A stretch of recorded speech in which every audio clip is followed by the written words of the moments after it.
Hi, everybody. Welcome to our Tuesday live event. We are so excited. I'm already in tears laughing behind the scenes here. We've got some great people with us. We've met them, gosh, it was not too long ago at a local Tampa event with the Godfather himself, Ron the Grand. And as we all know, anybody in Ron's world is amazing and awesome. So if you are not following these guys, I hope by the end you are. Today, we are welcoming John and Scott, and they have a lot to share on the short-term rental space, which is super popular right now. So as always, if you have questions, drop them in the chat below. If you're watching the recording, please, cheer on and make sure you're subscribing on our YouTube channel. And I got to say, I was really fascinated by your story, guys. When I met you, we've been following you for years with social media. Even when COVID happened, everybody was connecting on social media, and it was really, really neat to see the journey that you guys and where you are now, and then getting to meet you two live and in person. And then we saw each other at the family mastermind. It was just like, it was a great connection for you guys. So if we can, do you want to introduce yourselves? You can even talk about where in the country you all live, and then we're going to dive into what it is that you do. Can I say one more thing about Kyle before we say anything? Kyle's like that guy that's in all the family photos. He shows up. I didn't even know you knew these people, Kyle. Everywhere I turn around, and you're always on our stuff, and I'm like, I don't even know that we've met before, have we? I'm kidding. We have. I heard my brothers were on today. I had to be here. Yeah, that's great. I'll get serious for a second. Joe and Jen, the feeling's mutual. I've known you folks indirectly, I think, through Tony Pearl, real good friend of mine. Yep. And I think you're definitely part of the Ron LeGrand extended family as well. So the fame and fortune that you guys hold is bigger than mine, I think, anyway. But so just I'll give it, Scott, let's give them a quick background of who we are, because the way we met. So I actually retired in 2016. I was the senior vice president for international operations for the 10th largest construction company in the country. I was overseeing all international operations, and I went to places like Afghanistan, Iraq, Saudi Arabia, a little bit of Guam, Europe, just building massive construction projects all over the world. And so I'm a professional engineer. I've got a master's degree in business, concentration in finance. I got just those kinds of things, which, as in Ron LeGrand's world, makes me official card-carrying thinker brain. I spent my whole career in contracts. Yeah, I know. I spent my whole career in contracts and just with government contracts and non-government contracts, and dealing with challenging situations in some of the most complicated construction projects you could possibly imagine. Big ones, not. When I get into the house renovation business, I respect it, saying it's a whole different ballgame. Just because it's only $100 grand, not $100 million like I was doing, it's a whole different world. And so I kind of transitioned from that. And back in 2013, actually, Scott and I got together I instructed him about self-directed IRAs that I was learning about on my own. And that's how we started. And so, Scott, let's go ahead and maybe you give your 10-cent tour as well, and tell them how we met, maybe, and about yourself. Nowhere near as exciting. My background's nowhere near as exciting and creative as yours, John. You've been to places I haven't even seen on the globe yet. I have to go over there and take a look. Like Rhode Island. That's where I'm from. From Rhode Island. I know where that is. Yeah, it's about that big. Yeah. So my background is actually a ministry background. Pretty much my entire adult life has really been dedicated to ministry. And over 30 years, retired. Actually, John and I retired within a week of each other in August of 2013. So that was like 3 years after we did some self-directed IRA stuff. And we had that conversation at church. So I was the minister at the church that John was going to at the time. I've been working on that guy ever since. And please pray for me. He is from Rhode Island after all. Anyway, so we had talked one time. It was at church. He mentioned this self-directed IRA thing. I was very, very interested. Didn't really know a whole lot about it. And so I don't know, a couple of months or so, at least 2 or 3 months had gone by, and I didn't hear back from him. So I had mentioned it to him, and I said, hey, were we ever gonna think about doing something with IRA stuff? And he said, I was waiting for you. And I was like, I was waiting for you. And that's what started us into the real estate business. we were just thinking we wanted to just enhance, do something with the money we already had in our retirement, because John did all this research, thinker brain that he was, figured out how to do the self-directed IRA, and the rest is history. And that's what whetted our appetite to say, maybe we want to get deeper into real estate. And then that's, the sky and the limit. So then now fast forward, so quickly through the next, few years anyway, we ended up buying a couple of multifamilies in our combined self-directed IRAs. We took 4 IRAs, Scott's, his wife, me, my wife. We combined them into one LLC and bought a couple of multifamilies, which have just exploded in value in the past 7 years. And then we said, let's get into some fix and flips. And we did joint venture, did some fix and flips and learned that business. And then from one of our consultants, we heard about this guy named Ron LeGrand. And we didn't know anything about Ron LeGrand. And this Derek Van Ness, a friend of mine and consultant, says, hey, if you want to really get into this world of real estate, you got to go to one of Ron's events. So he said, but keep your wallet zipped. And we went and we didn't. We didn't keep our wallet zipped. He put a vacuum cleaner in there, man. He sucked it all out. But those of us who have gone through it, we know it's a love. You say, hey, extreme respect for the man, but he taught us he's worth 10 times the money we spent in his stuff. Because and I gotta say, it's not for everyone, because not everyone's going to do what we did. We got into it and we just embraced it. We went into terms business. We really didn't do much wholesaling, but then eventually kind of stumbled upon some wholesaling, but we focused on terms.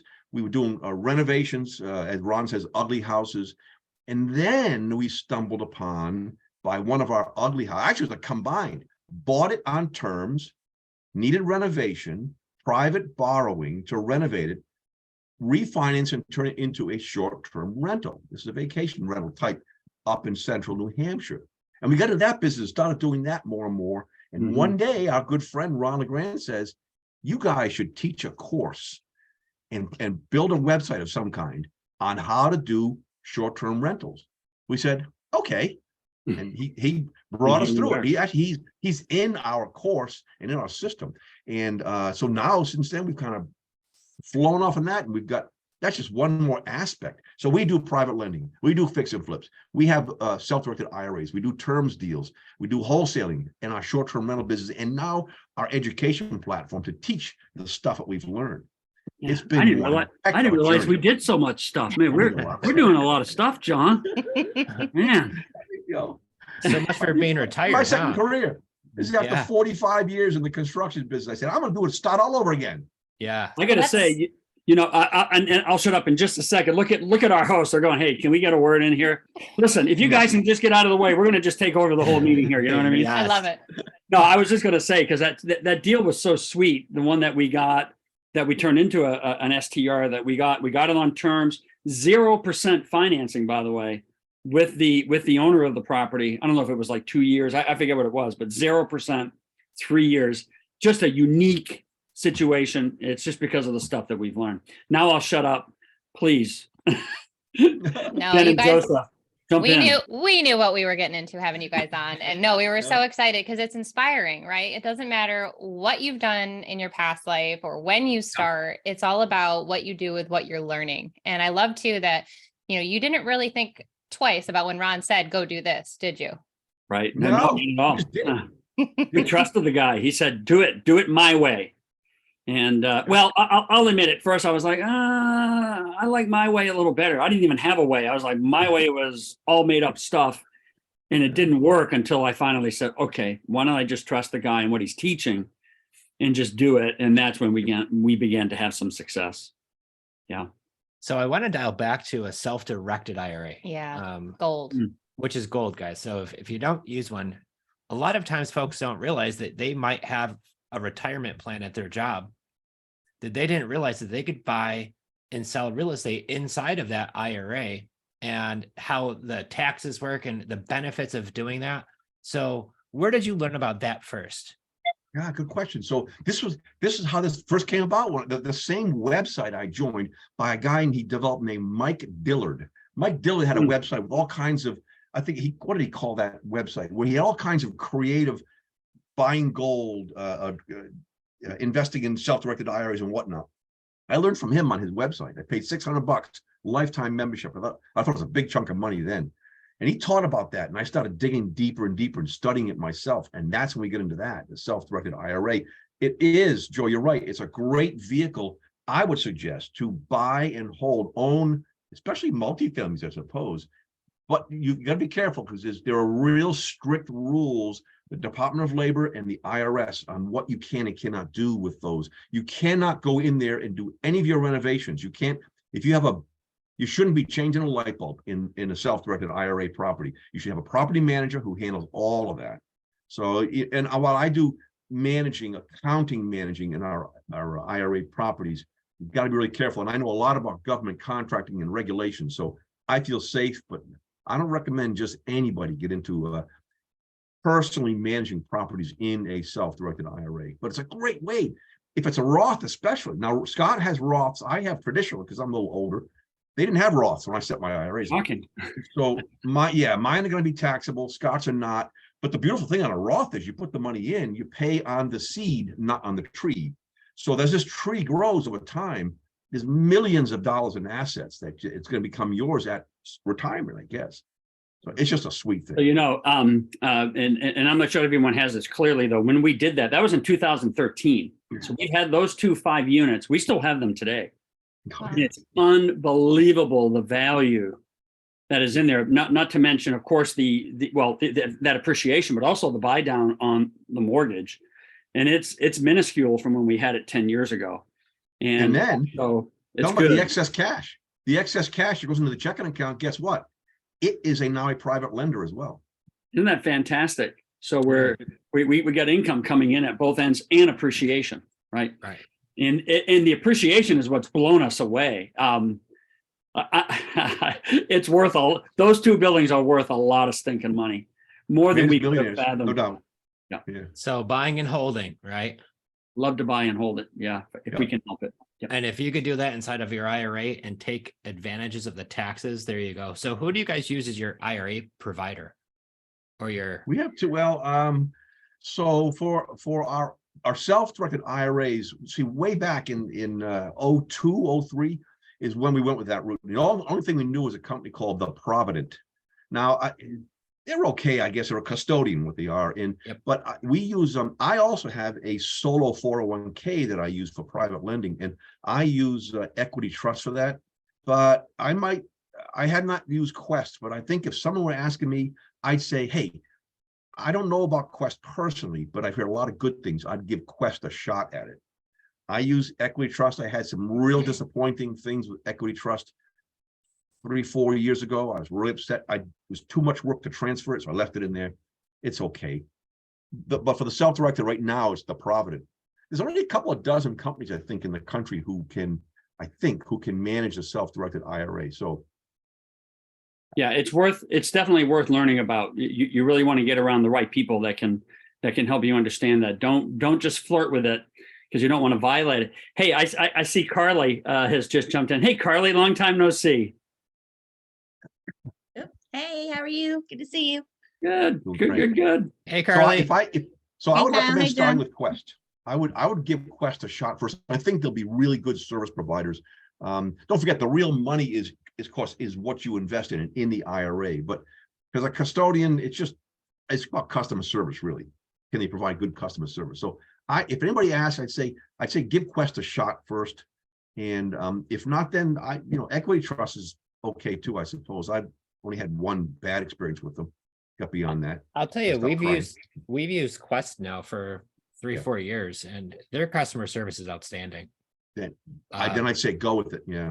Yeah. We've always, knock on wood, right? But we've watched the dogs and start barking now. But that's been they've been fantastic to work with. So I want to fast forward now. So you how did you get into short-term rental? Obviously you bought this property with seller financing, 0%. It needed some work and you borrowed that money from somebody.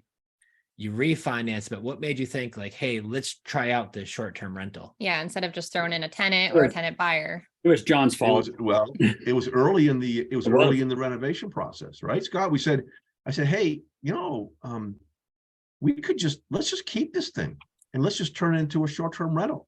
Because the money we could make. I did a little pro forma analysis. Look at this. I think the cash flow could be pretty good on this. Now we own that one. But what we did before Joe and Jen after that was we kind of shifted gears, and 75% of our short-term rentals are not owned. We get into what some folks call the arbitrage model, where you actually rent from a landlord and then re-rent out on the platforms, Airbnb, VRBO.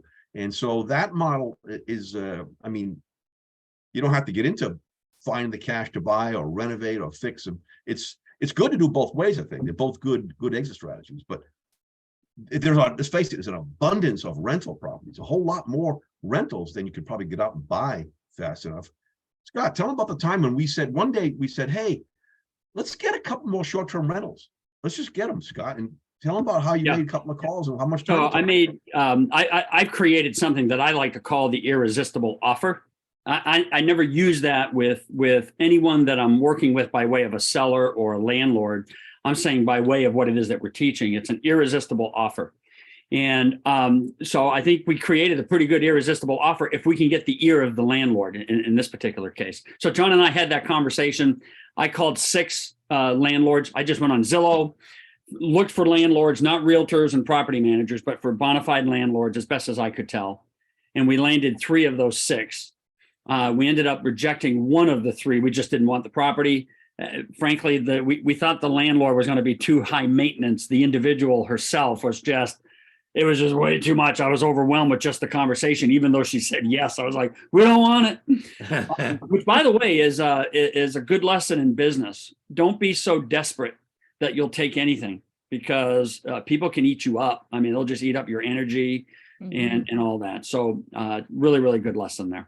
That's a huge tipper, I want to say right there. Yeah, I hope everybody listening writes that down and really takes it to heart, because that is one of our mottos. We only do business with people that we want to do business with.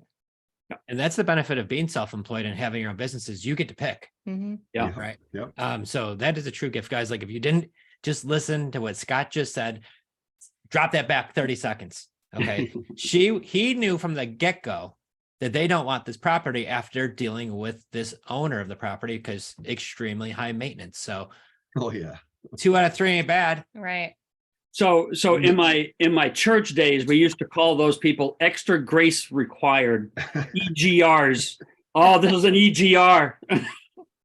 Anyway, so yeah. So see, even the people of the cloth have secrets. They have secret code amongst them. We do. About us who are sitting there in the church, Yes. and we're sitting there all happy, and they're saying he's an EGR. Watch out, he's an EGR. I have Extra grace required. I have a code for John, but I'm not. PIA. I'm not going to say it. What did you say it was? PIA. PIA. What's that? Come on. Okay, I'll have to think about it. So so the conversation is really easy as long as you have the right posture when you're on the phone. I like to say posture. It has to be confidence. You got to know the sort of the trust things that you need to be able to overcome with the landlord. But if you can have that conversation and you can deliver it in a way to get their ear at the front end of the conversation, you got to be quick. And so I learned, and this is really my ties back with Ron LeGrand, those initial posture positions about saying less, but saying a lot in those lesser words that you use. And you can get the attention of a lot of people that way. And so it's an easy conversation to have. So when you're searching out these landlords, what are some of the tips or tricks some of our listeners could start implementing right away? I found a landlord on Zillow and I would love to get into this. Is there anything that, that you like, or a best practice? Obviously the numbers have to work, right? It's going to have to make money. It's got to be in the right location, probably the right looking property. But is there anything like, do you have a sweet spot? Like, hey, I love these, or run from these? Yeah. So you really want to have a good way of being able to determine what you think you can even get for a daily rate. So the 2 things that I would be looking for is I only really want to talk to landlords. That's not to say that you can never work with a realtor. I mean, we just picked up a recent deal, John, as you'll remember, in Virginia just about a month or so ago. And it ended up being a realtor. It's not what I had hoped for, but in this particular case, it worked out. But I really don't chase the realtors because I don't want to make 100 phone calls to get one deal. And it's just that most realtors and most property managers are just not very flexible in working with someone like us. So I really want to talk to the landlord themselves. That's going right to the horse's mouth, as it were. That's where I want to be, or in this case, the horse's ear. You got to know what your daily rate is. And there are ways that you can do that. I mean, you can just go look on Airbnb, but you want to do some kind of comps on that. I mean, I'll just tell you exactly what it is that we do. We sort of get a feel for what the daily rate could be by looking at what's currently out there on short-term rental platforms like Airbnb, Vrbo, or whatever. And then you got to take a look at rent. You got to consider what you think your expenses are going to be.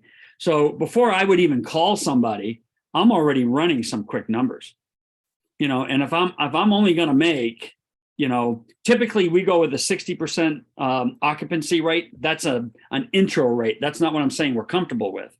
It's just your safety net. If you're at 60%, you're going to make $75. I'd walk away from it. Don't be so desperate for $75. Don't do it, because if you don't get beyond 60%, which is not really hard to do, you're going to end up losing money or just working. You're going to own a job is what's going to happen. So I would know my numbers going into it. Don't guess on the other side of it. Have a sense of, it looks like it could be a deal based on what they're advertising for rent and what you think a daily rate is. So you go on something like Airbnb. I look up to see what currently properties are available in that area and what they seem to be renting for per day. You're running comps is what you're doing. Yep. And then you're seeing what those numbers look like, not the full month, but 60% of the month.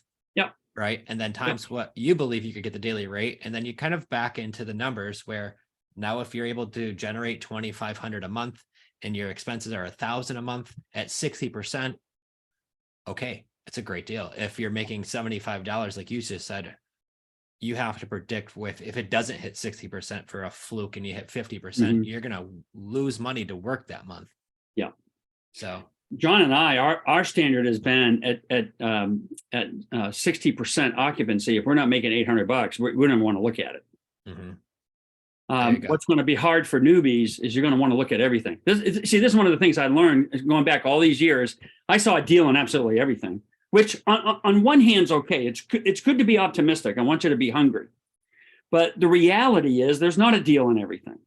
So for me, it was hard. John was good for me on this because John was quicker and easier at cutting bait. I always felt like I was going to leave money on the table. And so it was just a hard lesson learned. Stop chasing the little penny stuff and go after the bigger stuff, is what I would say. So have a good standard. That engineer thinking, right? So Well, now but the truth, that's a good point, Joe. Yeah, I'm an engineer, but in my career, we oftentimes didn't have a lot of time to make a very, very big decision. I mean, a multi-million-dollar decision. We didn't have time. We go out and see it as an urgency of some kind, and we see what the situation is, assess as much information. There's a book by Malcolm Gladwell titled Blink. And I think I developed some of those skills. You come into a situation and you can pretty quickly get an assessment of what's going on, of what is the situation here, what's good, what's bad, and then make a decision based on as many pieces of data as you can. And so anyway, that I think I've seen a lot of folks a lot better than I am. I had a boss one time, and he was not an academic, but man, he had this instinct that he could come into a room, see what's going on, assess it, and make a decision in a nanosecond. And that's what sometimes we've got to be able to do. Just be able to assess. And if you can't, it's not bad to back off or walk away. Say, something, there's too many unknowns. I got to walk away from this one. But you did the right thing. You made a decision. It's either yes or no. Yep. And I've noticed that most successful business owners and just business folks in general are somebody who can make a decision quickly and move. Keep moving forward. Learn from it and move forward. Even if it is no, then that's fine too, right? Yeah. That's awesome.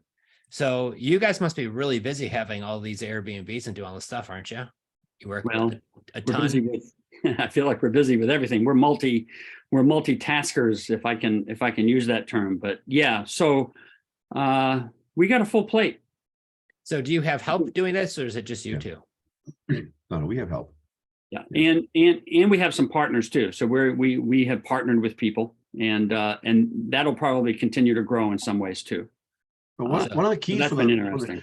short-term rental business, one of the keys is having someone we call a front desk, and we pay them a percentage of the gross proceeds. So they're incentivized to grow, to help us get that occupancy rate up, maximize revenues. And so it's a person who just handles the day-to-day. The biggest thing is day-to-day communications with your guests. You've got to service your guests. They're gonna have a silly question.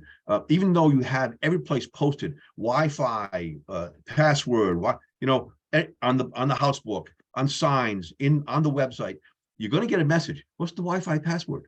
It's like, okay, but we don't want to. I mean, that's just how it is in the world, right? We don't want to be the ones. Scott and I can't be answering those kind of questions. So we have a person we call the front desk. In Airbnb parlance, you make them a co-host, and so that any messages come through from a guest asking about, gee, can I extend my stay? Can I need to have another set of towels, or can I get this? We get someone else who handles those kinds of questions. That's 85-90% of the job, really. Well, that's what I've heard is it's a hospitality business. And that's one of the reasons we haven't ventured down that road, because to us, it is another business. So unless you have those systems in place, that's all you. So I love that you're sharing some of the, how to not have to do everything yourself, because apparently the less you do, the more you make, right? Apparently, that is true. Yes. Well, and I'm not gonna lie, I cheated. I already knew some of the things. I knew you weren't doing it all yourselves, and you were really great at automating majority of the business. So then you could just sit back and obviously still be involved, but not the day-to-day, the question of how do I turn on the light switch? I can't get in the property. Yeah, that's got to be a lot. That's right. Yeah. Hey, you know what? I mean, so that looking at the short-term rental business, there are two ways there are two ways to see it. If you don't own property and you need cash flow, which anybody that's getting into business, cash flow is king, right? You got to get cash flow to eat, but also to fuel your business, especially if you are. And I understand that you guys, Jenn and Joseph, you guys are. I know you're doing creative financing stuff. So you're looking for houses and teaching people how to do this. Sometimes we need money for lead generation, right? It doesn't just fall out of the sky. And so cash flow helps us do that sort of thing. So there are a couple of ways we can get cash flow. So we've done, when we first started short-term rental, we did it with our own property. I really want to give this as an example, because you really can't, sometimes you can't predict what you're really going to get ultimately, and how beneficial this thing can be. So that house, if I can come back to that house for a second, John, was that in 2018? Maybe maybe 17? 15, I think. The house that's up in Alton, the one that the 3,000. Yeah. I was thinking it was 17. 15. I guess it doesn't matter whether if it's 15 or 17. But so we bought the house, 120 grand. ARV on that was about 350. So we bought it for 120 grand, owner finance. There was no mortgage on it. Owner finance, 0% interest for 3 years. What we paid up front was $15,000 back taxes. The town was going to take the house. This lady was in dire straits. One of the worst houses I had ever seen. It just fell apart around her. Her husband had been incarcerated for selling drugs on the black market. He got caught by the feds. He got thrown into prison. She had no means of income. The place just went to pot. So we not only paid the back taxes, she needed to be with her family back in Texas. We're up in New Hampshire on this property. So we actually helped her with 15 grand to help her relocate. That was a humanitarian aid on our behalf, which really made us feel good in that process, because we tried to make it a win-win across the board. Okay. So we were 30 grand going into it on the front end. 120 is what we finance at 0% interest. Well, maybe it was 85 now that I think about it, because we paid that 30 up front. So we're getting close to finishing the rehab. It was 180 grand to rehab this house, something like that. Wow. So we were 300 in. We thought, okay, we're going to make 50 grand, but that was a lot of work, a big investment to only make 50 grand. I don't mind making 50 grand on something that I got to put maybe 30 or 40 grand in, maybe 50 if I had to, but this was 180 grand. That's and it was John rehab. Who just started playing around a little bit. He said, Scott, we're in a good location up here. We really should consider short-term rental. And we were like, let's just go for it. And so we still have that property. ARV today is somewhere between like $575,000 and $600,000. Oh yeah. Oh wow. Okay. So just the appreciation itself has made it worthwhile to not let go of that property, not to mention that we rent it out, that pays our bills and gives us some income on top of it. So that's the value. If you own properties, you may want to reconsider some of those, and you can get not only that great cash flow, but you're building that appreciation over time. Just be patient with it. John and I like to run our roots deep. I like equity. A lot of wealth is found in equity. I don't mind waiting, but we got to have other ways of getting money up on the front end. That's where the arbitrage makes sense. So if you need some quick cash flow, short-term rental with landlords is a really good way to generate that. Yeah, but don't forget, that's a good point, Scott. And that's for that was a single family home, large single family home, almost 3,000 square feet on 3 acres. But if you happen to own some multi-family properties, say you own a 3-decker, vertical 3-family, you could choose to make any one of those, the second floor or the third floor, a short-term rental. So you have maybe 2 long-term renters and 1 short-term rental unit.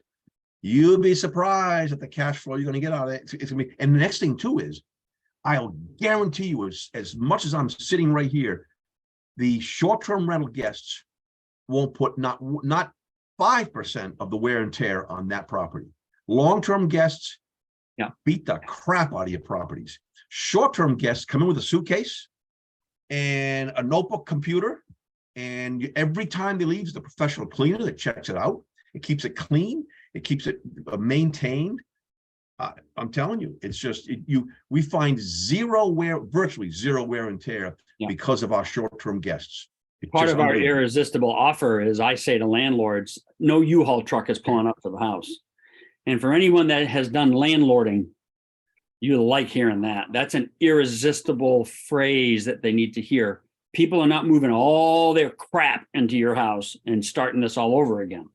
Very, very gentle to your property. A lot of positives. That is gold right there. You are so true. You can literally visualize the U-Haul pulling up and just everybody unloading their stuff. And, when they move out, guess what happens? A lot of that stuff stays there if you're a landlord, if you haven't owned a property before.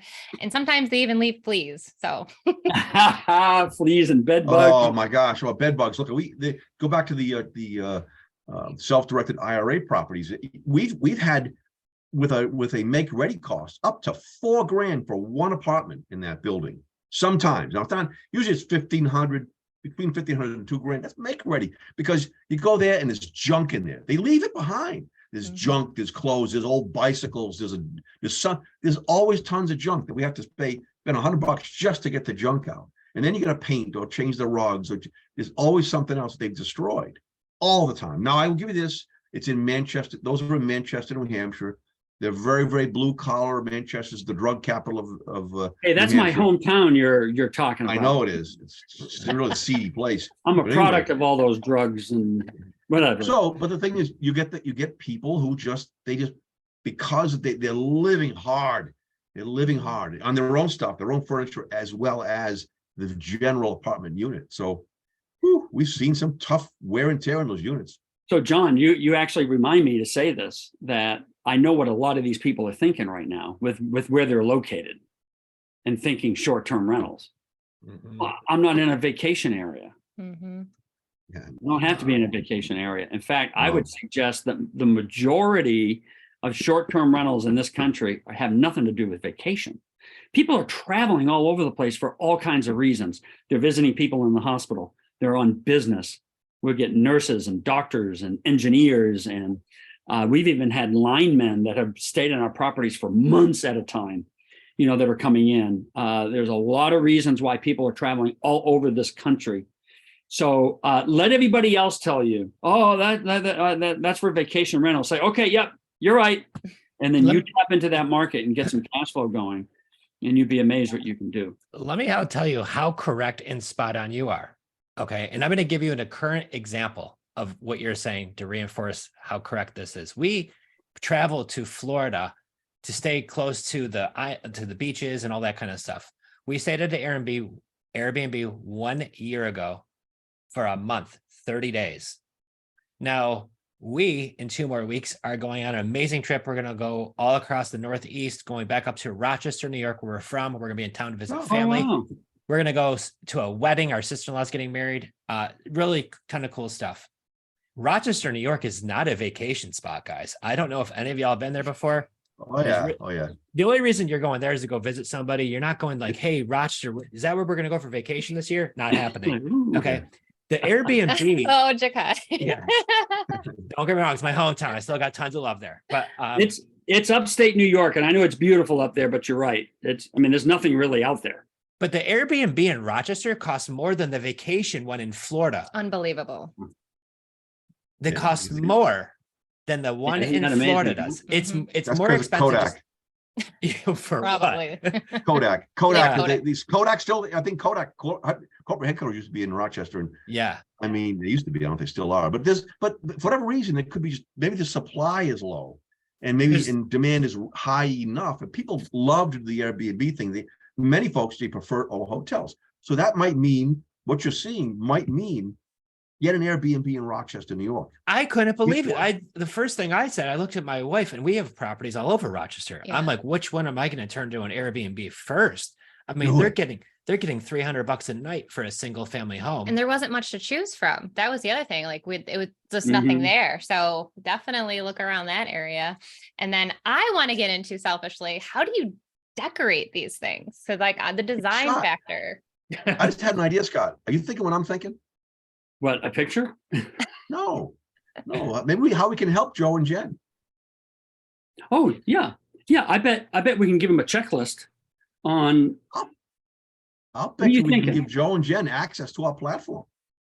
I will tell you, oh, let them have access to it.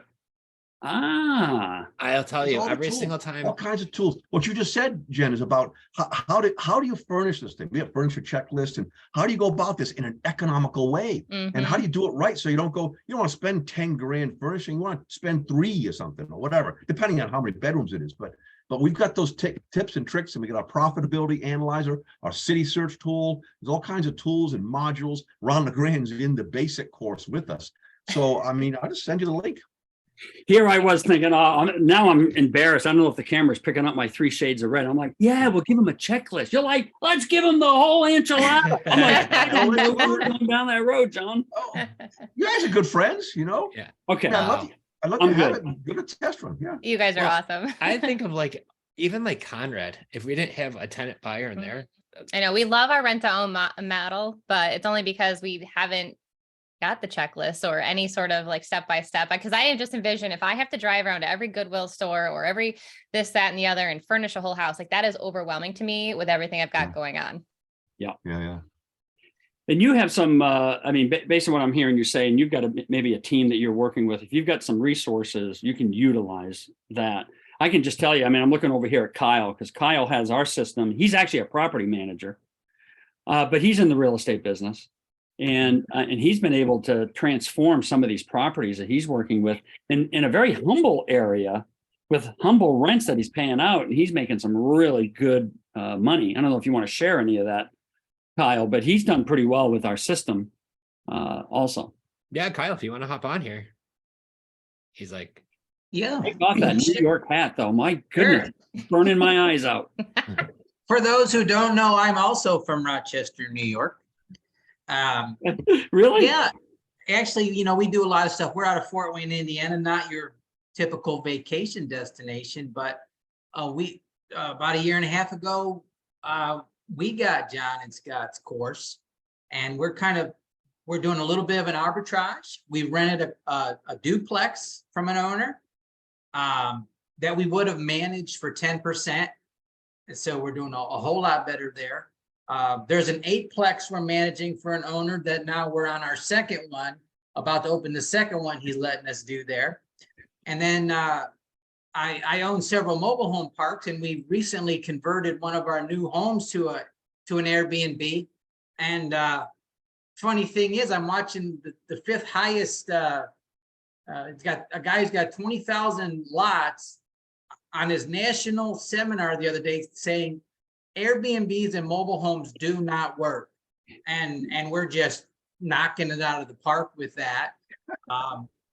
Little bit non-traditional. And Yep. then at my office here in Fort Wayne, we had a lot of dead space upstairs that we were heating and utilities. I had 9 office spaces, and we put a full bath in, a half bath, a kitchen, and a laundry area, and we've got 5 rooms. As of tomorrow, 3 of those rooms will be on the market as Airbnbs, and the other 2 are ready, but we're going to wait a little bit. So we're up to 7 of these things in Fort Wayne, Indiana, and a lot of non-traditional stuff. And we'll have 10 in a little bit, but it was John and Scott's system, guys. It's so basic. And here's the deal. I've never answered an email. I've never done anything with Airbnb. You know, my partner David has done all that. I can't even do that. Now he's copying me on the emails, and that's a mess. But my wife loves to decorate these things, so you know she likes that, so she does a lot of that stuff. But I find that a lot of people actually, at least on the first few, Kyle, they actually really like doing it. Yeah. And you know, it's fun, but at some point you don't want to be doing it again and again and again. You want to grow your business, right? You want to work on the business, not in the business. Mhm. But Correct. no, it can be a lot of fun for sure.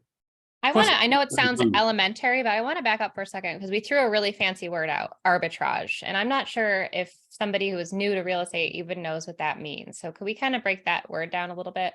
I can. I use it. I'm the one to use it first thing, but I hate using it. I've heard it used so much, Jen, but only because when I studied in business school, we studied the currency market. If you were actually trading in currencies, you buy the French franc, you with the French franc, you buy the German mark, with the German mark, you buy US dollars. You've done a 3-way arbitrage. And what you do is by this, if you do it fast enough, by those spreads and what the costs of currencies are, you make a lot of money if you do it right. That's called currency arbitrage.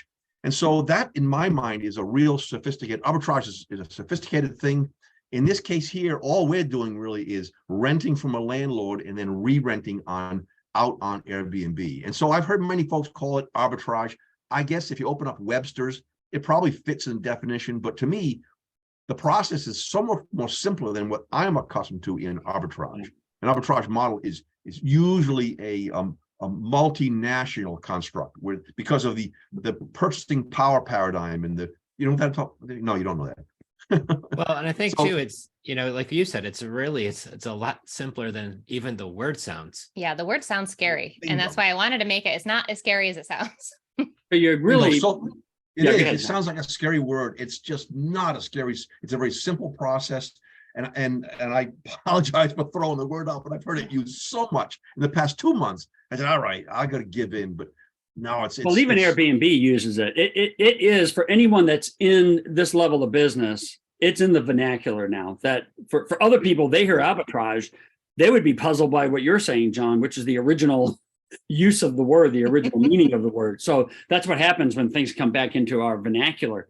But it's basically, and I mean, John, you already hit it, but it's leveraging someone else's property in this case, where we make profit using someone else's property. Now, as much as I like to own, I can tell you, one of the aspects of doing arbitrage using someone else's property, I'm not replacing roofs and heating systems and things like that. I'm in it for cash flow, easy, quick cash flow. That's all I want.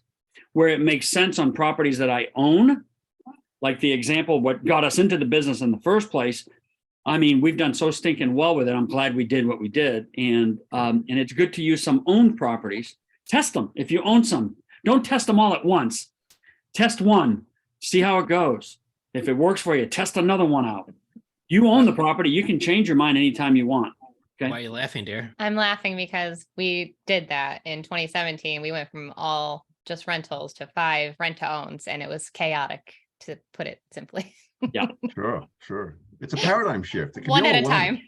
Yeah. You want to sleep at night. Don't sleep with one eye open. Oh, I've heard it, and I think it was a president who said this. If you don't know where you're going, tread lightly. And so what that means basically is just do one. If you own some multifamilies, just try one. Get it up and running, because there's going to be some, oh, I didn't know that. Oh, how about that? A little bit of a discovery moment. So Yeah, and then once you get one a month, they do a second one. If you like it, then decide, hey, I'm gonna have half of my rentals are gonna be this Airbnb model, this short-term rental model. But now you have facts, you have data. Unlike the paradigm earlier that I suggested about Blink and getting a quick assessment, some of these things do take a little time to get your wheels going, get your feet on the ground, so to speak. So just take your time, but do one, see how it works out. I love that. Well, if there are any other questions, drop them down below. But if you could let us know, where can people find you? You are on Facebook. Are you on Instagram? Where else can we locate you if we want to get in touch? We haven't done Instagram. Maybe we're showing our age here or something. I don't know. Definitely. I mean, we're on Facebook individually, but our business is reflected there. Obviously, we have our website. Drop your website below. Okay. What's the website? So I just put a link to a checklist, a free checklist, and our house book. The downloadable, it's there. The Reben.com stands for Real Estate Investors Business Network.com/checklist.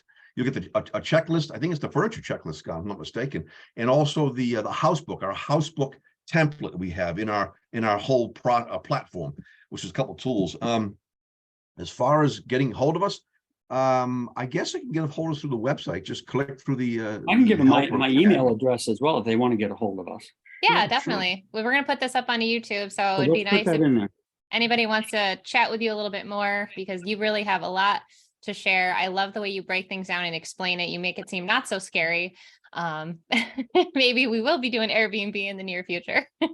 Well, why not? We come across enough leads every single day. Yeah. We get in the teens to almost 20 leads incoming every day. So there's opportunities where we're running into, especially in Florida, where I have a deal right now. The seller will sell the house on terms. They just want to walk away. And I'm trying to assess, because the area is renting for less. It costs less to rent than it does to own. And the folks want to turn over this house built in the last year, 2022. And it's turnkey. So if the PITI, the payment with taxes, interest, insurance, and all the good stuff in there, is $2,800, and I'm finding the same house rents for $2,200. So that's that gap. So go to the Airbnb and then put in a fake check, but don't say any more than 4 guests. I don't care how big it is, because what happens is if you say, how much does this rent per day? Oftentimes folks have an upcharge for guests beyond 4, and it rolls it in. So if you say, and go like 2 to 3 months ahead of now, because prices are usually artificially low immediately ahead of you. So go out 2 or 3, say, hey, I want to go into Fort Lauderdale, wherever it is, Fort Lauderdale, Florida, in 2.5 months from now, and there's gonna be 4 guests. And then what comes up is a map, and you'll see all these. You can start checking them out. These, and look at their. Sometimes it's just a single room in someone's house, or it's a whole house, or a condo, or whatever it was, a beach house, and see some things that make sense for you. And you'll see the prices are probably all around, 200, 220, 250, whatever per night. And then I sent you both, assuming, Joe, that your email address is the same platform as Jenn's. I sent you both an invitation to get onto our system, and you'll see something called the Profitability Analyzer. If you have any questions about it, Joe and Jenn, just send us a request. Well, I'll help you out through that to understand. Although the system explains how to use it, it's pretty simple, and you'll see what the profitability would be on any one particular property. And it's a good estimating tool to see if it's a viable short-term rental property. Oh boy, I see another business growing here. I'll reach out to you guys and get you my phone number too, in case you need to call and ask some questions about that. Because one of the things that we do, that when we are working with our students, when we bring them in, we put them in a 90-day coaching within that purchase. So you'll just have a direct line to me. So if you have some questions, just reach out. I love that. Kyle had a question. I think Kyle had a question, did you? Yeah, Carly and Kyle, I think. Yeah. Yeah, I was just going to tell Joe and Jenn and everybody else, I know you guys are very busy. There are management companies for the short-term rentals as well, if you scope that out. Yeah. We don't like it only because it's 20 and 30%, but right. Is what we're finding. So for a lot of people we're working with, I mean, they want that 20 to 30% extra. Our system shows you how to automate things. But, I mean, we've had some people who, in fact, some of the people I'm thinking of, there's one guy I'm thinking of, he owns multiple properties. He's just handing it over to a property manager because he knows he's making a lot more money on the daily rate doing short-term rental with it than he ever would on renting it. And so it's worth it for him to do that. Most people we're working with are either new to this part of real estate or they need that cash flow. And we have a system that allows them to do that. That's Yeah, awesome. you're making it seem possible. I would say we probably go the property management route because I would really like to get one of those eventually anyway, because I'm currently it. Yeah. Because with rent to own, you don't really have a lot to manage, but there's a little day, monthly to do, but definitely. All right, my gears are spinning. Carly, you got something for us? Yes. Hey, everybody. Hi, John. Hi, Scott. Miss you. Hey there, Carly. Good seeing you. I just had two comments. One, it's not my personal story, but Lelaine is a huge, perfect example of how great she just started in February, where she's got 5 or 6 from no experience at all. And she's 100% full and doing great. She's a perfect person to say, she did amazing from your system. Lelaine is someone that we've had a long relationship with. She's a very motivated investor. So she's done creative financing. She's done short-term rentals. Yeah. I think she cooks too. I mean, she just does it all. And she teaches kids all day. That's right. She does teach kids. Wow. Yeah, amazing. That's awesome. And also, here in Raleigh, I happen to know of someone that has an Airbnb business. They didn't get your program, and I told them they need to go get it, but they want to sell it now. So they're selling it for like $20,000, all furnished, 3 properties. Yeah. So arbitrage, obviously. Yeah. Cool. Anybody wants to know that? Thank you. Great. Guys. Yeah. Wow. Awesome. Well, thank you so much, Scott and John. I know you are super busy. We've all got lots going on, but you taking your time today to share with us. Looks like Joe and I have some talking to do. That's great. Hey, can I give one ninja strategy on just how to talk to people? And this works with short-term rental. It works with anything I almost don't want to say sales, because when we hear sales, we think something very different, right? I guess technically we're in sales, but I'm not a salesy kind of a guy. Mm-hmm. When you can learn the discipline that when you're talking to people, whether if it's a seller or a landlord, it could be a buyer, it could be almost anybody in the real estate business. Work your language about tell them what you do, not how you do. To the ear, the what still sounds a lot like how, but you want to specialize in your language base. This is how we do it. And basically what you're doing is inviting them to consider, joining in with you, because this is how, I think I just said how, I meant to say what. This is what we do. And then we ask them, would you consider doing that with us? That's sort of my ask for the business. When I can tell them what I do, and then at the end, I can say, is this something that you would consider? So when you get into the what, you take all permission language out. I promise you, if you start practicing this, you're going to realize a lot of times your language is oversaturated with permission, which is very salesy sounding. Get into the what, stay away from the how, and watch how the conversation's on the phone. And the majority of the stuff I'm doing is on the phone. They can't even see me. And it's remarkable how many people actually agree to work with us and haven't even asked me the name of my business. That doesn't happen until I actually meet them, which blows me away. So specialize in the what, work your language about the what, stay away from the how, and you'll see a big difference. Ninja Strategy 101. That was some gold nuggets right there, guys. I hope you got that. If not, then rewind it, take some notes, and go find John and Scott. If you want to transform any of your current properties to a short-term rental, or you want to get into this business, because they are amazing and they just want to help people. And obviously they're enjoying it. They want you on board too. They're having a lot of fun doing it too, which is what we're here for, right? Yes. We're here to obviously make some money, but to make it fun is awesome. When I got to meet these folks at Ron's event and then some at the family mastermind, we looked at each other right away. We knew we had to share this amazing story and how they've built something into something really awesome. And then how you've been able to also help others too. Sounds like it's going to be Jenn and myself too. So I know we're gonna have that talk. But Yep. either way, guys, we appreciate you guys coming in so thank much. you so much. Your website, once again, if somebody wants to come look up more, can you drop that one last time? just, I think John, looks like John's doing it. It's REIBN.com. Yeah. He'll put it in. It's in the chat. all right. Perfect. REIBN. BN. dot Real com. Estate Investors Business Network, REIBN.com. Boom. All right. Thank you guys. I hope everyone has a great week. Make sure you Peace. tune in next week, Tuesday at 2 p.m. as we go live. See you guys later. Thank Bye. you. Bye. Okay, Thank bye you, now. guys.